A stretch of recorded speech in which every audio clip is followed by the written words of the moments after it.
Hi అండి. జగన్ ఏదైతే మనం మొన్న ప్రెస్ మీట్ పెట్టాడు గదా! విజయవాడ సెంట్రల్ జైలు దగ్గర. ఆ తర్వాత మీరు చూసుకుంటే ఇంకా రైతులకు సంబంధించి కొన్ని మిర్చి యాడికైతే వచ్చాడు గుంటూరు. అక్కడైతే సెక్యూరిటీ రీజన్స్ కొంచెం ప్రాబ్లమ్ కలిగిందంట. ఎందుకంటే ఆయన పర్మిషన్స్ లేకుండా అక్కడికైతే వచ్చాడని అయితే ఆరోపణలు జరుగుతా ఉన్నాయి. ఆ తర్వాత మీరు చూసుకుంటే చాలా తొక్కిసలాటలు జరిగినియి. జగన్మోహన్ రెడ్డికి సెక్యూరిటీ పెద్దగా లేదు. అందరూ వచ్చి మీద పడిపోవడం, రక్కేయడం అన్నీ జరిగినియి. నాకు తెలిసి ఆయన కూడా సొంతంగా బౌన్సర్లు పెట్టుకుంటే బావుండనిపిస్తుంది. ఎందుకంటే పర్మిషన్ తీసుకొనొస్తే పోలీస్ ప్రొటెక్షన్ ఇస్తారు. అన్నీ చేస్తా ఉంటారు. కొంతమందేమో కావాలనే పోలీస్‌ని ఇవ్వలేదని చెప్తున్నారు. మరి ఇప్పుడెలా ఉండదని చెప్పనా?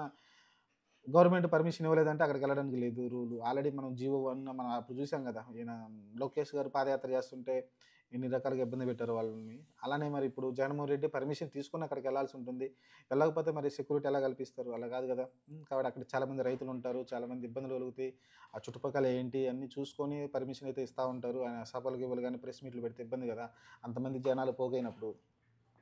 కాబట్టి చూసుకోవాలి. అయన్నీ చూసుకొని ముందుకెళ్తే ఎళ్ళాలుండాలి. కానీ దానివల్లైతే ఇబ్బందయితే కలిగింది అతనికి క్లియర్‌గా అర్థమైపోయింది.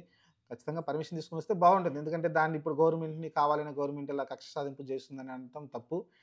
ఖచ్చితంగా నువ్వొక ప్రతిపక్ష నేతగా లేకుంటే ప్రజల సమస్యలు తెలుసుకున్నానన్నప్పుడు ఖచ్చితంగా పర్మిషన్ తీసుకో. నీకు ఈరోజు ఇవ్వలేదా? ఇప్పుడు ఆహ్, లేడికి లేచిందే పరుగన్నట్టు నీకిప్పుడే కాదు నువ్వు ముందే ప్లాన్ జేసుకో. 1 వీక్ ముందు, 2 వీక్స్ ముందు లేకుంటే 4 రోజుల ముందు ప్లాన్ చేసుకొని వాళ్ళకి పర్మిషన్ తీసుకో. ఇవ్వకపోతే అప్పుడు ప్రెస్ మీట్ పెట్టి నువ్వు చెప్పేసేయి నేనిలా అడుగుతున్నాను ప్రెస్ మీట్ రైతుల సమస్యల దగ్గరికెళ్తా అంటే పర్మిషన్ ఇవ్వట్లేదు. ఇన్ని తప్పులు జరుగుతున్నాయి. రైతులకు గిట్టుబాటు ధర లేదని చెప్పడంలో తప్పే లేదు. నువ్వు కడితే పర్మిషన్ మన రూల్స్ అండ్ రెగ్యులేషన్స్ ఉంటాయి కాబట్టి పర్మిషన్ తీసుకుంటే బాగుంటుంది. లేదా ఇలానే ఎళ్తా అంటే అది కూడా మీ ఇష్టం. అది నో ప్రాబ్లమ్.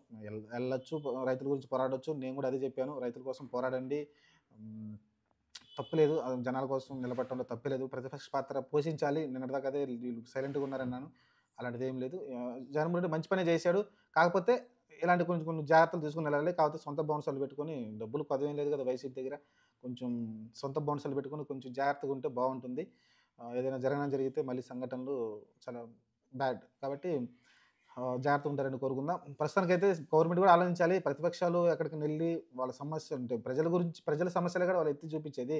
అసలకి ప్రజల సమస్యలు ఎత్తి చూపించకపోతే గవర్నమెంట్‌కి ఎలా తెలుస్తుంది? కాబట్టి ప్రతిపక్షాలు చేసే పనికి మనం అడ్డు చెప్పాల్సిన అవసరం లేదు. గవర్నమెంట్ కూడా పర్మిషన్ ఇస్తే బావుంటుంది. కాపోతే ఈ ప్లేస్ కాదు ఇంకో ప్లేస్ అని చెప్పండి. కాపోతే అక్కడికెళ్ళడానికి 1 డే తర్వాత మేము అన్నీ రెడీ చేస్తాం. తర్వాత అలా చెప్పాలి గానీ పూర్తిగా మేము ఇవ్వమంటాం అనేది అది కూడా కొంచెం అంటే ప్రజల సమస్యలని ప్రజలకు తెలియకుండా అంటే మిగతా వాళ్ళకి తెలియకుండా చేయడం అనేది రాంగ్ అవుతుంది. చూద్దాం మరి. ప్రస్తుతానికైతే ఇదేదో కొంచెం బాగా నడుస్తా ఉంది. జగన్మోహన్ రెడ్డి సెక్యూరిటీ విషయంలో.